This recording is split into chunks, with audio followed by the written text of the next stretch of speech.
Well, hello, everybody. This is Chad Burt, one of the owners of OutsideAgents.com. I just want to thank everybody for taking a moment out of their busy day to join us today. I promise you it's going to be totally worth it. Why? Because we have Sheila Folk here from Travel Industry Solutions, one of my favorite cool people in dirty boots.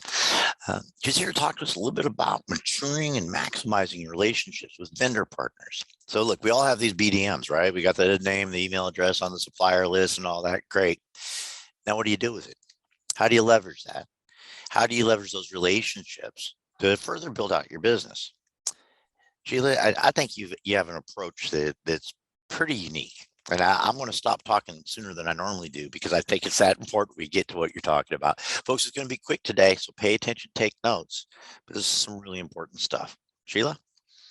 Thanks so much, Chad, for having me here today. Actually, this is a really important topic to me because I wholeheartedly believe that the relationships that I built with my suppliers very early on helped to catapult me to the success that I have in my agency today. So like Chad said, this is going to be super quick. I'm going to send Amber and Chad a handout that they can email to you guys. So this is not going to have a visual presentation, but I'll leave some time for Q&A at the end. So today, what are we going to talk about?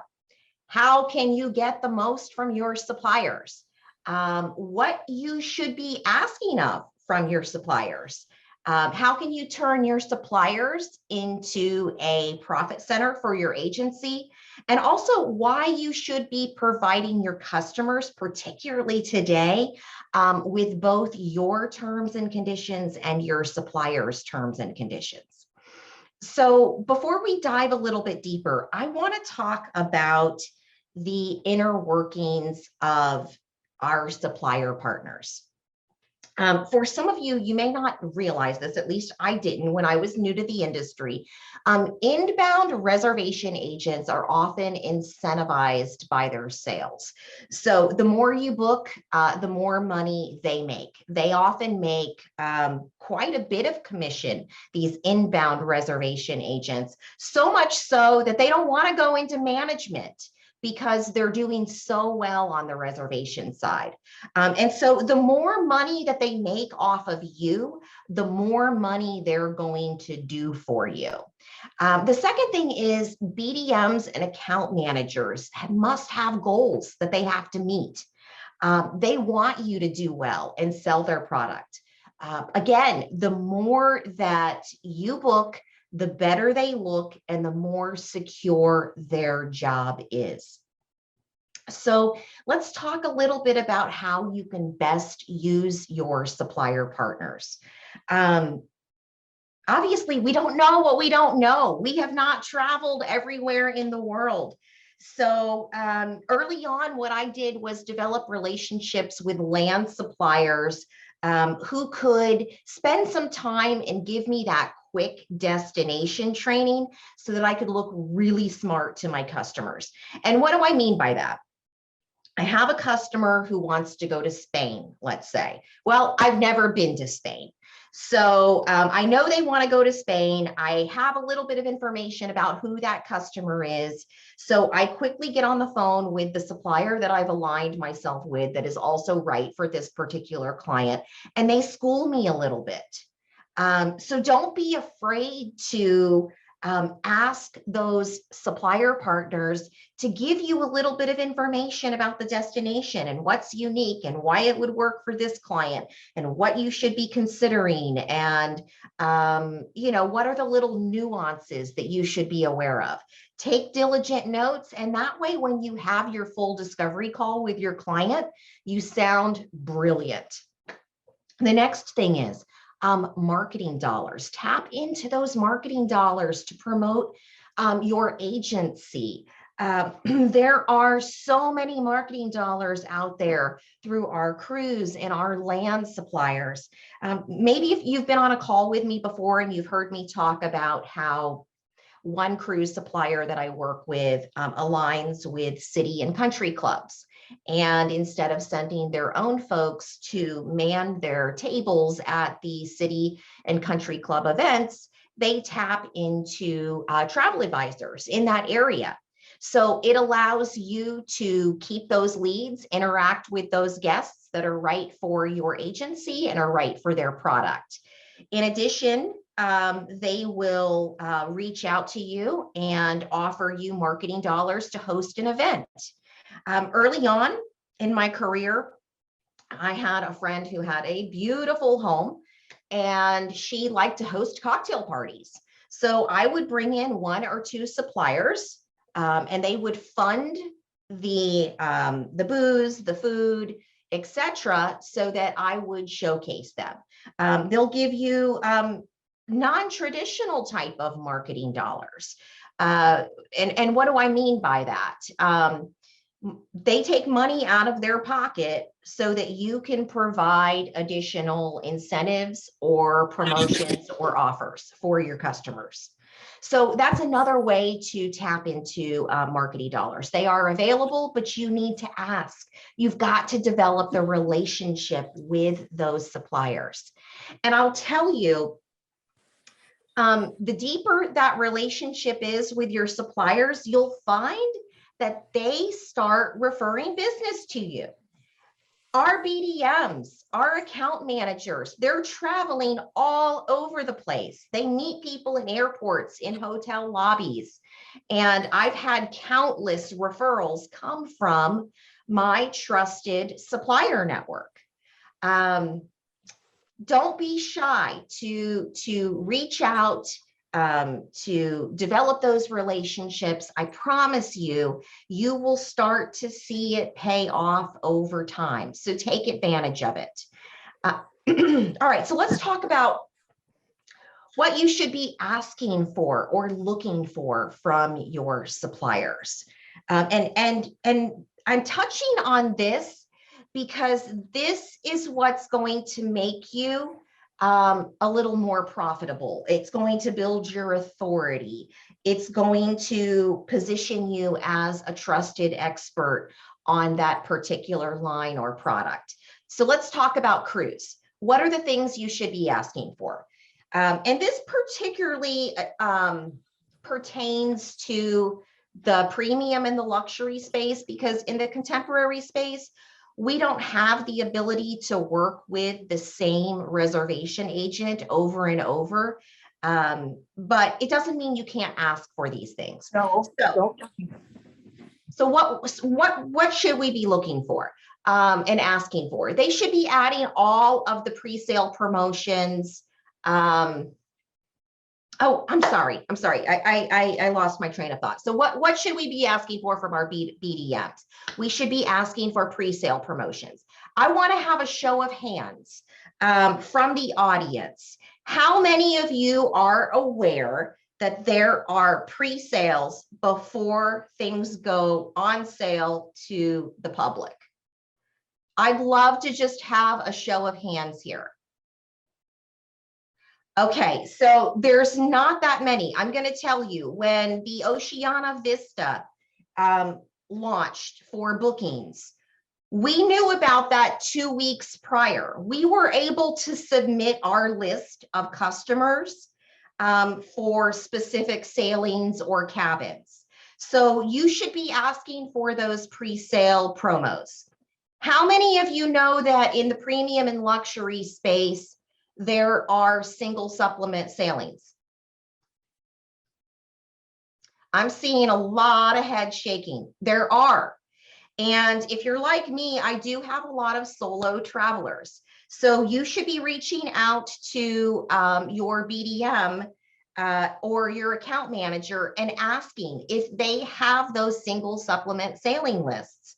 I know that in the cruise market right now, it is a little bit different because people have that revenge travel. They're really booking, they're wanting to get on the road, sales are skyrocketing, but there still are underperforming sailings.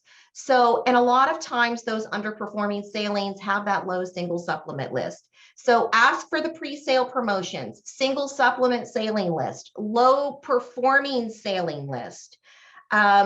Also ask for special promotions or onboard credits that you can give to your client. That goes back to that marketing dollar topic that I was just addressing.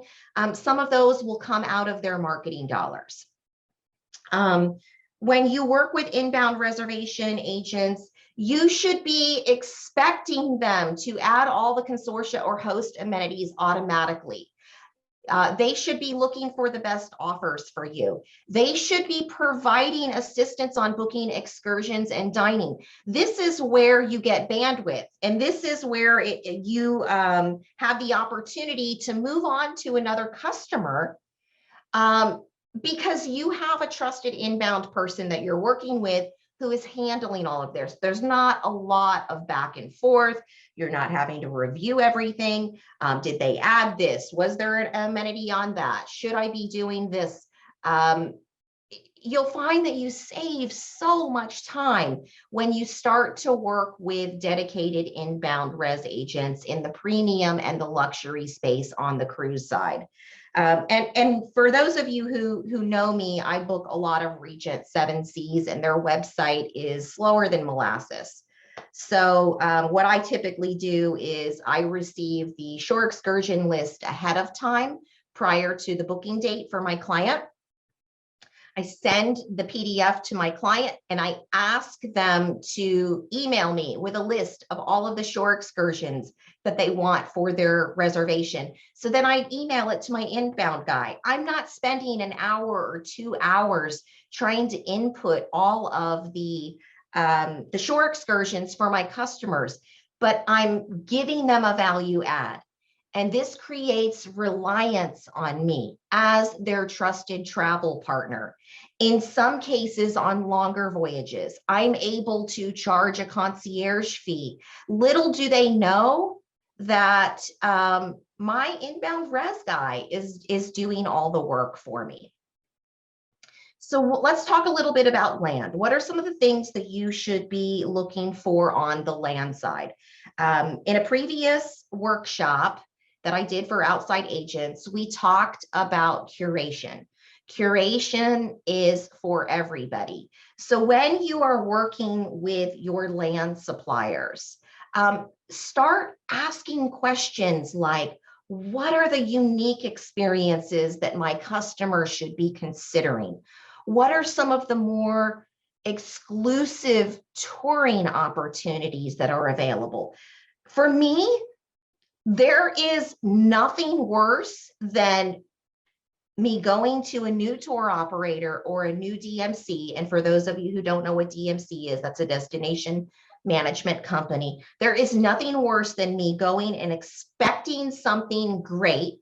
I've given them all of this great information about my client, and they spit out the same itinerary that they've done for the last 10,000 travelers.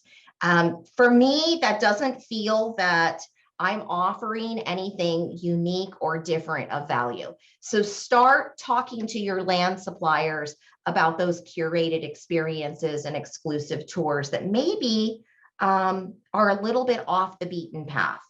Also, ask those tour operators the why behind the selections that they've presented to you. This helps you to ensure they understand your client, and it also helps to ensure that you're delivering something that your client wants, and it makes you look smart to your client. Also, land suppliers. This is a big sticky wicket for me. I actually just had this happen not too long ago. I was working with a new DMC in Greece. I demand upfront, I have a list of things that I expect. And yes, I do demand it because If I have to go back and forth, I'm losing money and I'm losing time. And the biggest thing that I demand is clear communication, communication that is complete and eliminates the back and forth. So every time I have to go back and forth with a supplier, I'm losing time. And what do I mean by that? The example that happened to me was I needed wire instructions. I got part of the wire instructions. So then I had to go back and get the rest of the wire instructions. And there was a zip code missing from one of it, from one of the addresses. So I had to go back again. I spent all this time back and forth, and with the time zone change, it irked me to no end. So make sure that you are asking for very specific things along the way when you are working with your land suppliers. That way you can become more efficient. So how can you get what you need from them?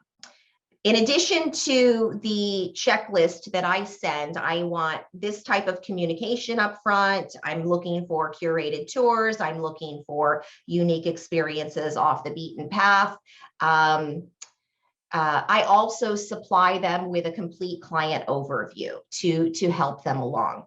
So if you have attended the forms and checklists power session, I think I did that one already for outside agents. You'll see that I have a client intake form that I use and send to my suppliers. So I ensure I'm getting everything back in the first time in one fell swoop.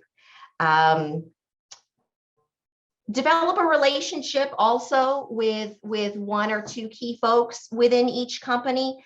I often find today that that someone is always going to be on vacation or they're delayed. So if you have a second person within that organization, that will also help you along. Limit the number of suppliers that you work with.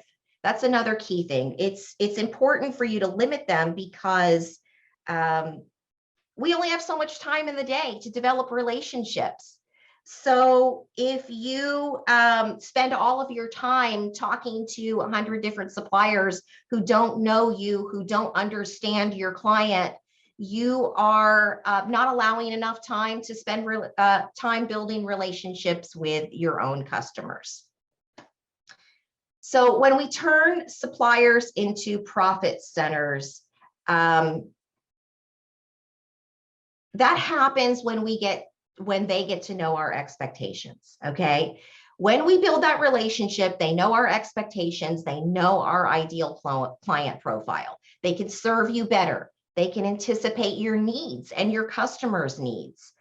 They can become your knowledge center. And then you can move on to the next client because they do all the legwork for you while you make money. They become your advocate and your referral base. So as you start thinking about who you're going to work with and why, I want you to think about the power of the relationship and understanding who you are, who your client is, and how they can best serve you, and how you can eliminate a lot of the back and forth. What are the things that you can provide to them and also ask of them? The last thing I want to talk about today before we open it up for questions is particularly today, it's so important that we also supply the supplier terms and invoices. We have a duty to disclose, warn, and inform our customers. And if you are using, let's say, your own itinerary builder, or you've done your own template, make sure that you are also including the supplier terms. Because I don't know about you, but I'm not a lawyer. And I don't necessarily know what material information needs to be disclosed all the time on the supplier side. What if their terms and conditions contain information that would reasonably be likely to influence their decision? So particularly today, I'm going to encourage you to also send a copy of the supplier terms along with your terms and conditions so that there is no mistaking that that client understands what it is they're booking, what the terms are, and what they're getting into. Okay, Amber, let's see if we have any questions. All right, guys, if you have any questions, you can, I think, I hope I'm unmuted. I am. If you want to send them via the chat, or I think it's a small enough group, if you wanted to like raise your hand and unmute, say what's up. Absolutely. And I know I was going really quickly today. I don't know what it is. I'm having one of those days today. But I also wanted to cover this information. And I know it can be overwhelming and daunting.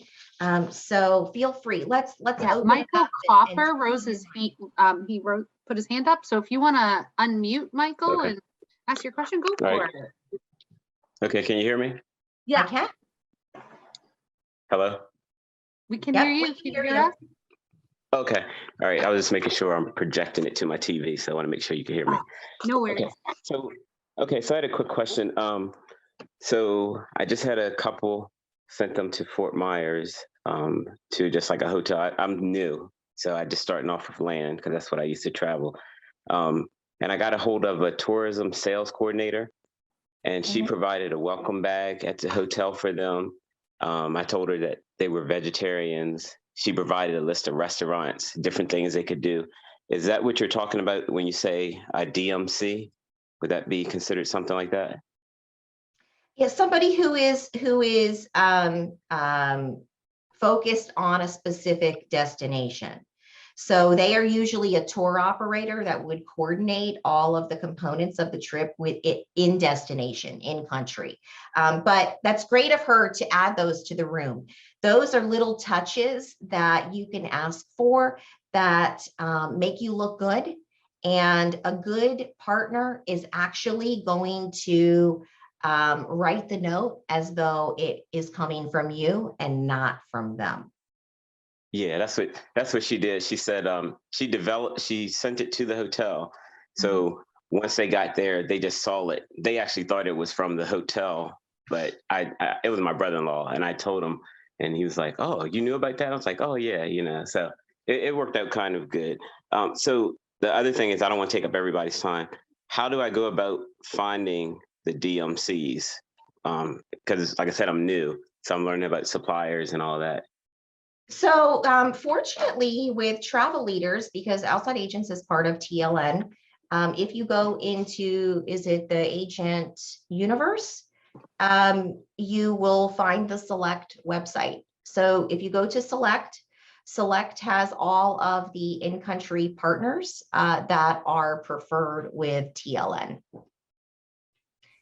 And you can also ask in other groups. I'm sure Outside Agents also has particular suppliers that that are DMCs in areas. But if you wanted to broaden your reach, go to the Select website and look for the in-country partners. Okay, I'm going to, Christine, I see your hand. Keith Schaefer sent in a question via chat. He said, what's your favorite method of communicating with suppliers? Well, that entirely depends on where I am in the process. So if I am just getting started with a particular client and I need to discuss some nuances about this customer, then I obviously pick up the phone. Again, though, now I've reached a point in my business where my supplier partners know me and my typical customer profile so well that I can communicate via email. So I usually kick it off with a call and then we have some email back and forth. I'm a little more seasoned now, so having to pick up the phone and talk to them as frequently I'm not having to pick up the phone and talk to them as frequently, but I encourage you to have those conversations because that's how you're going to learn about what they offer. And that's how they're going to learn about what you do. Thank you so much. Christina, I see your hand up. If you want to unmute and ask your question, then Melissa, I see yours in the chat. Hi, thank you very much. Yeah, so like Michael, I also am very new. So I'm looking for your best advice for the first time I give them a call. And, I don't want to become the thorn. I want to become the rose. So just, kicking it off. So we get off on a good step, and, it's a mutual friendship right from the start. Absolutely. Don't be afraid to pick up the phone and talk to them. Okay. Just say, I'm new. I don't know what I'm doing. Can you help me? I will tell you that I know a lot of BDMs in this industry, and they are dying to have advisors call them and say, help me, rather than sending emails that say, fix my problem. The more you get to know those BDMs, the more they will help you to grow your agency. And don't be afraid to say, I don't know what I don't know. Help.